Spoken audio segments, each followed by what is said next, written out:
Hello viewers, இன்னி நாம பார்க்க போறது Attack on Titans episode 4 part 1.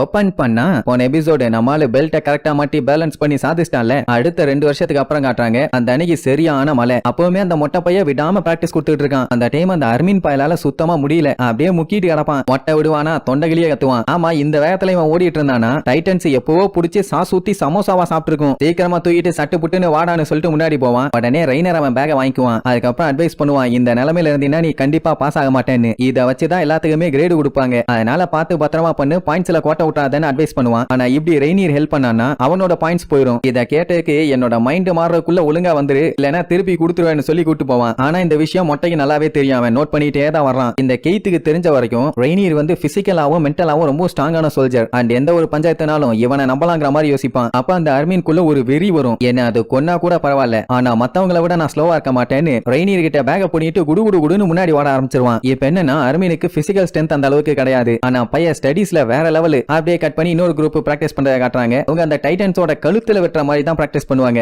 ஏன்னா அங்க வெட்டினாதான் அது சாகும். இந்த ஆர்காலே இவ பேரு ஆனி லியோன் ஹார்ட். இவ என்னைக்குமே அட்டாக்க மிஸ் பண்ணவே மாட்டா. என்ன இவளுக்கு டீமா சேர்ந்து ஒர்க் பண்ண சுத்தமா பிடிக்காது, கோட்டை விட்டுருவா. தனியா ஒர்க் பண்ணணும்னு ஆசை. அடுத்து இவன் தான் பெர்டோல்ட் ஹூவர். இவனுக்குள்ளேயும் பொட்டன்ஷியல் நிறைய இருக்கு, ஆனா பயலுக்கு ஸ்டார்டிங் ட்ரபிள். இவன் தான் ஜீன் குரெஸ்டைன். அவங்க யூஸ் பண்ற 3D மேனுவர் கியர்ல மாஸ்டர். பைய கொஞ்சம் தைரியமானவன். சோ எல்லாத்துக்கும் பயங்கரமா பிராக்டிஸ் போயிட்டு இருக்குமா. அப்ப இடையில ஒருத்தன் ஜீனை ஓவர்டேக் பண்ணிட்டு போய் அந்த டைட்டன் பொம்மை எங்க இருக்குன்னு கண்டுபிடிச்சு அதோட கழுத்துல ஒரு போடு போடலான்ட்டு வருவான். ஆனா அதுக்குள்ள சாசா வந்து ஒரே போடு. அவ பயங்கரமா கியர்ஸ் எல்லாம் யூஸ் பண்ணுவா. இவ பண்ற வேலையெல்லாம் பார்த்தா டீம் ஒர்க்குக்கு சூட் ஆகாத மாதிரியே தான் இருக்கும். இந்த மொட்டை பைய பேரு கோனி ஸ்பிரிஞ்சர். இவனும் ரொம்ப ரொம்ப சுறுசுறுப்பா இருப்பான். மென்டலி பைய கொஞ்சம் வீக். சோ எப்படியா அடுத்தடுத்து ஆளுல காட்டுறாங்க. எல்லாம் பயங்கரமான பிராக்டிஸ். இடையில டைட்டன்ஸ் மாதிரியே கார்ட்போர்ட்ஸ் எல்லாம் தூக்கி தூக்கி நீட்டுவாங்க. இவங்க எல்லாம் கரெக்டா போய் அதோட கழுத்தை வெட்டணும். அதுல நம்ம எரனை விட மிகாசா தான் வேற லெவல்ல பெர்ஃபார்ம் பண்ணுவா. இவளை பத்தி சொல்லணும்னா எல்லா சப்ஜெக்ட்லயுமே இவ தான் மாஸ்டர்னு சொல்லலாம். சொல்ல போனா ஹிஸ்டரியிலேயே இவ அளவுக்கு பெஸ்டா மிலிட்டரியில யாருமே இருந்தது இல்ல. அந்த அளவுக்கு மாஸ் காட்டுறா. அதே நேரம் எரனுக்கு சொல்ற அளவுக்கு அவ்வளவு டேலண்ட் இல்ல, பட் மத்தவங்கள விட பெஸ்டா வரணும்னு ஹார்ட் ஒர்க் பண்ணிட்டு இருக்கான். ஆனா ஒன்னு கோலை எப்படியாச்சும் அச்சீவ் பண்ணணும்னு ஏலுக்குள்ள பயங்கரமான வெறி இருக்கு. அப்படியே கட் பண்ணி காட்டுறாங்க. ட்ரெயினர் கூட நம்மால ட்ரைனிங் எடுத்துட்டு இருக்கான். அவனையே போட்டு துவன்னு துவச்சு எடுக்கிறான். இப்ப நம்மளுக்கு என்ன ஒரு டவுட்னா இவங்க எல்லாருமே அவங்களுக்குள்ள மாத்தி மாத்தி சண்டை போட்டுக்கிறாங்க. அதான் அவனால ஏத்துக்க முடியலாமா. ஆனா ரெய்னியர் என்ன சொல்லுவான், நம்ம எல்லாருமே சோல்ஜர்ஸ். எவ்வளவு பெரிய பஞ்சாயத்தா இருந்தாலும் அந்த இடத்துல இவங்க சண்டை போட்டே ஆகணும். திரும்பி எஸ்கேப் ஆகி வர்றதுக்கெல்லாம் சான்ஸே இல்ல. சோ அதனால எந்த ஒரு ஆப்பனண்டா இருந்தாலுமே கேனான் இல்ல மார்ஷியல் ஆர்ட்ஸ் யூஸ் பண்ணி சண்டை போட்டு பழகணும். ஒரு சோல்ஜரா இது நம்மளோட கடமை. சில டைம் எப்போ எவன் என்ன பண்ணுவான்னு சொல்ல முடியாது. அந்த டைமுங்கும் போதெல்லாம் நம்ம தான் காப்பாத்திக்கணுங்கிற மாதிரி சொல்லுவானா.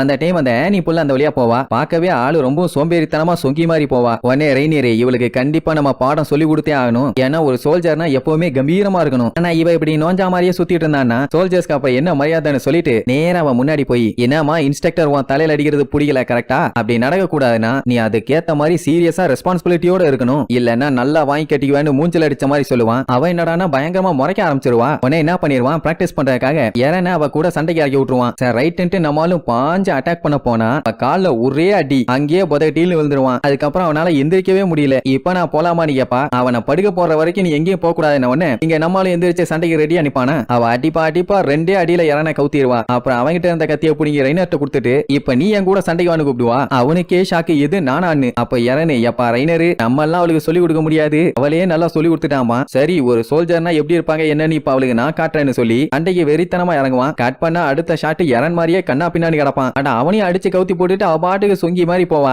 எரனே அசந்து போய் சூப்பரா சண்டை போற, எங்க கத்துக்கிட்டான்னு கேப்பான். அவன் என் டேடிட்ட கத்துக்கிட்டான் போல. அப்ப உன் டேடி எங்க கத்துக்கிட்டாருன்னு கேப்பான். அதெல்லாம் உனக்கு தேவையில்லாத வேலை, நீ இங்க எதுக்காக இதெல்லாம் பண்ணிட்டு இருக்கன்னு கேப்பாளா. எது இந்த எக்ஸசைஸ கேக்குறியான்னு கேட்டா ஆமாம்பா, வேற எதுக்கு இம்ப்ரூவ் பண்ணிதான்பா, ஆனா இந்த மார்ஷியல் ஆர்ட்ஸ் எல்லாம் உன்னை இம்ப்ரூவ் பண்ணாதும்பா. இப்ப என்னன்னா இந்த ட்ரைனிங்ல டாப் 10 ரேங்க்ல வருவாங்கல்ல, அவங்க தான் மிலிட்டரி போலீஸா அந்த வாளை தாண்டி அந்த பக்கம் போக முடியும். அந்த விஷயத்தை எல்லாருமே எல்லாம் சீரியஸா எடுத்துக்க மாட்டாங்க. நம்ம ஆளுகளை மாதிரி ஒரு சில பேர் மட்டும் தான் சீரியஸா எடுத்து சண்டை போடுவானுங்க. ஆனா இருக்கிற மத்தவங்க பூரா முட்டா பாயிலுங்க. ஏன் சண்டை போடுறோம் எதுக்கு சண்டை போடுறோம்னு கூட தெரியாம சண்டை போடுவானுங்க. இப்படியே டெரரா அவ பேசிட்டே இருப்பா. அந்த டைமுங்கும் போது நம்மளால அவளை அட்டாக் பண்ண ட்ரை பண்ணுவானா. ஆனா அவ ஒரே அடியில அடிச்சு அவனை மல்லாக்க கவுத்தி கழுத்திலேயே கத்திய வச்சு, இங்க இருக்க மனுஷங்க எல்லாம் ரொம்ப ரொம்ப மோசமானவனுங்க, எப்போ எந்த கேப்ல வேணாலும் கழட்டி விட்டு எஸ்கேப் ஆவானுங்கிற மாதிரி சொல்லிட்டு அவ பாட்டுக்கு போவா. அப்பதான் எரன் ஒரு விஷயத்தையே நோட் பண்றான். என்னன்னா அவன் ஸ்ட்ராங்கா இருக்கணும்னு மட்டும் தான் யோசிச்சானே தவிர அவன் எந்த லெவல்ல இருக்கான்னு இது வரைக்கும் அவன் செக் பண்ணவே இல்ல. அவ டைட்டனை கொல்ற அளவுக்கு அவளோட ஸ்கில்ல நல்லா ஷார்ப் பண்ணி வச்சிருக்கா. அதனாலதான் அவ மத்தவங்க கூட சண்டை போடுறதுக்கு தேவையே இல்ல. டைட்டன் கூட சண்டை போற அளவுக்கு பவர் இருக்குன்னா நார்மல் மனுஷங்களாம் ரொம்ப ரொம்ப ஈஸி. அதான் நம்ம ஆளுல அசால்ட்டா அடிச்சு போட்டு போயிட்டா. அப்படியே கட் பண்ணி அன்னைக்கு நைட் அர்மினை காட்டுறாங்க. அவன் பீதியோட சொல்றான், என்னன்னா அந்த வால் மரியா டேமேஜ் ஆச்சு இல்ல, அந்த டைம் அப்போ சர்வே காப்ஸ்ல சில பேருக்கு மட்டும் தான் அந்த மெனு இயர் கீரை யூஸ் பண்ண தெரியும்னு சொல்லிட்டு இருப்பானா. ஆனா அதை யாரன் கவனிக்கவே இல்ல. அவன் ஜீன் பேசுறத கேட்டுட்டு இருப்பான். அவன் என்ன சொல்லுவானா, அந்த டாப் ரேங்கிங்ல இருக்காங்கல்ல, அந்த ரேங்கிங்க்கு போறதெல்லாம் ரொம்ப ரொம்ப கஷ்டம், யாராலையும் அவ்வளவு சீக்கிரத்துல போக முடியாதுன்னு. அந்த டைம் ஒருத்தன் மிலிட்டரி போலீஸ்ல சேரணும்னு சொல்லியிருப்பான். அவன் கிட்ட நீ ஏன் அங்க போய் ஜாயின் பண்ணணும்னு நினைக்கிறேன்னு கேட்டா, அவன் கிங்கு கூட வேலை பார்க்கறத விட அந்த வேலை ரொம்ப ரொம்ப சூப்பரான வேலைம்பான். உடனே ஜீனு பொட்டனிலேயே ஒரு போட போட்டு, ஓவரா நடிக்காத, உண்மையை சொல்லு, மிலிட்டரி போலீஸ்ல சேர்ந்தா ஜம்முன்னு ஜாலியா செவுத்துக்கு அந்த பக்கம் எந்த ஒரு பஞ்சாயத்தும் இல்லாம ரொம்ப நாளைக்கு உயிரோட வாழலாம், அதான்டா உன் பிளான்னு கேட்பான். ஐயோ அதெல்லாம் இல்லாமானா, அப்ப யாரனு செவுத்துக்கு பின்னாடி ஈஸி லைஃபா? 5 வருஷத்துக்கு முன்னாடி இதே தான் சொல்லிட்டு இருந்தானுங்க, என்னாச்சு பாத்தீங்களாமா? உடனே ஜீன் காண்டாயிருவான், என்னடா சொல்ல வர்றேன்னு. நீயும் அதே மாதிரி நினைச்சுக்கிட்டு உள்ளுக்குள்ள சேஃப்டியா போய் உட்காந்துக்காதேம்மா. ஏன்னா ஜீன் சேஃப்டியா மிலிட்டரி போலீஸ் ஆகணும்னு தானே ஆசைப்பட்டான். அப்பதானே வாழ்க்கை ஸ்மூத்தா போகும்னு. ஆனா இப்ப நீ இப்படி குழந்தை மாதிரி பயந்துட்டு இருக்க. நம்ம எல்லாருமே இங்க பயங்கரமா ட்ரைனிங் எடுக்கிறது டைட்டன்ஸ் கூட சண்டை போட மட்டும்தான். ஆனா நீ அதுகிட்ட இருந்து எஸ்கேப் ஆக ட்ரை பண்ற, கேவலமா இல்லாமா? நான் என்ன பண்ணா உனக்கு என்னடா? அவங்க இப்படி ஒரு முட்டாள்தனமான சிஸ்டத்தை வச்சிருக்காங்க, அதுக்கு நான் என்ன பண்ணுவேன்? உடனே யாரனுக்கு காண்டாயிரும். சோ 2 பேருமே சண்டை போட முட்டிட்டு நிப்பானுங்க. அந்த டைம் மிக்காசா வந்து யாரன சமாதானப்படுத்துவாளா? அதை பார்த்த உடனே ஜீனுக்கு இன்னும் காண்டாயிரும். ஏன்னா அவனுக்கு தான் மிக்காசாவை பிடிக்குமே. உடனே யாரனோட சட்டையை பிடிச்சி காட்டா மாதிரி கத்திட்டு கிடப்பானா. அந்த டைம் சுத்தி எல்லாருமே பாத்துட்டு இருப்பாங்க. ஆனா யாரன் என்ன யோசிப்பான், இதுக்கு முன்னாடி இவனும் இதே மாதிரி தானே இருந்தான், யாராச்சும் ஏதாச்சும் சொன்னாங்கன்னா தேவையில்லாம கத்திட்டு அவங்ககிட்ட போய் சண்டை போட்டுட்டு இருந்தான். அப்படின்னா நம்ம பையன் அவுட் ஆஃப் கண்ட்ரோல்ல இருக்கான்னு அப்பதான் அவனுக்கு புரிய வருது.